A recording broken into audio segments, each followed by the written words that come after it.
America. Welcome to another presentation of Under the Macroscope. Today, I want us to consider how the business community in America really works or doesn't. I've always been intrigued by the concept of business, what it really means and what it would be like to own my own business. As I would dream, I asked myself, why does one go into business?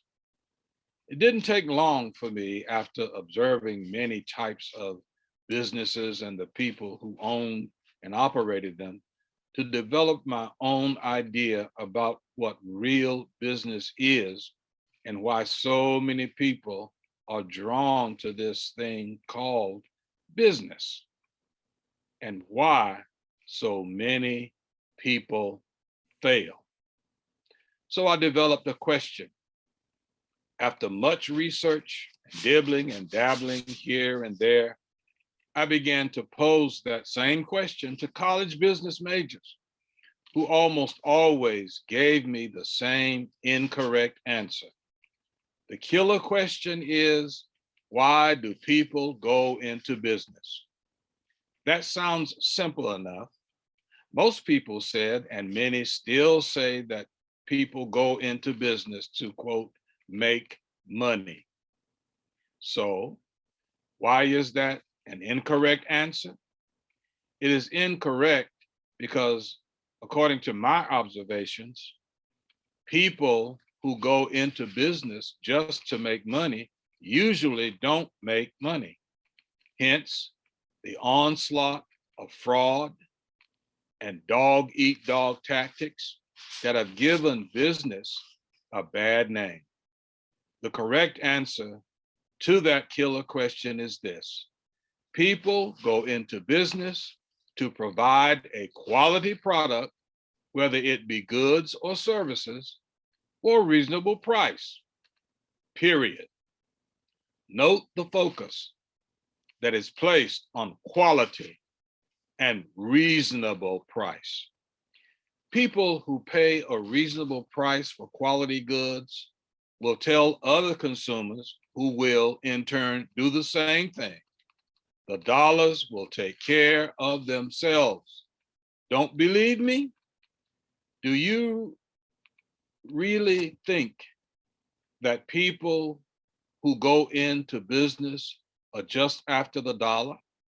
As was already pointed out, some of them do, but there are some good business people in the world. Do your own research, and you will no doubt discover the same things that I and millions of others have discovered.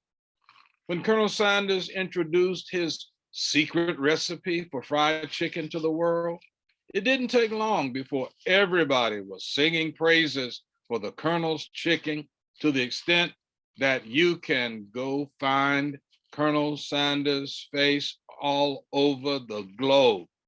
Why?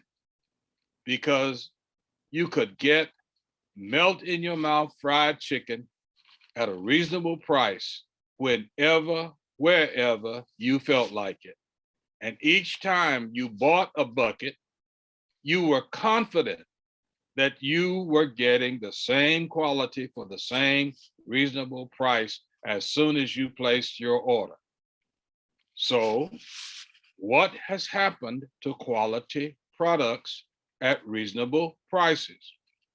Greedy dogs grabbed business by the throat and gained such a stronghold that it has become extremely difficult to find honest, decent business people, because so many are thoroughly convinced that unless you play the dog-eat-dog game, you won't survive.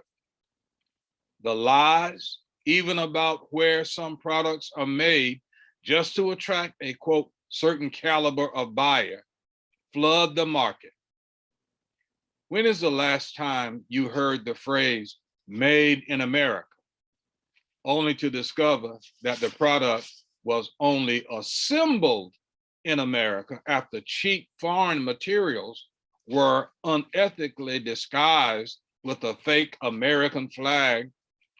Case in point, according to an article printed by the Consumer Reports magazine in 2006, the FTC fined a company $205,000 for claiming one of their products was made in America, but the FTC discovered that the product's content was indeed foreign. We must do better than this. And not just better because better is relative. We must do business differently. Multi-billionaires are confident that they are untouchable. And since we cannot depend on the government to do anything, we must, as a nation, demand quality at a reasonable price by not buying the junk that's being forced down our throats. We can do this. This cooperative group of greedy dogs cannot survive without us. No one has the guts to make them pay their fair share of tax burden in this country. They can take billions of dollars and play in outer space while hardworking, genuine citizens struggle from paycheck to paycheck just to maintain a decent place to live and keep food on the table for our families. Not only is this immoral and unethical, it is un-American. These things should not be allowed to happen in the wealthiest country on the planet. When we hit them where they hit us in the pocket, things will definitely change. They are laughing at us because they really do believe that we are stupid enough to believe anything they say. Are we? If we keep buying what they're selling, then we are as dumb as they assume that we are. Just another Mackian observation. Thanks for listening. Follow me on Facebook under the Mackroscope. You may also follow me on YouTube at Macray.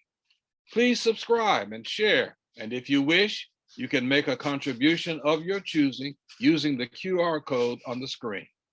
See you next time. And remember, under the Mackroscope, we take a closer look.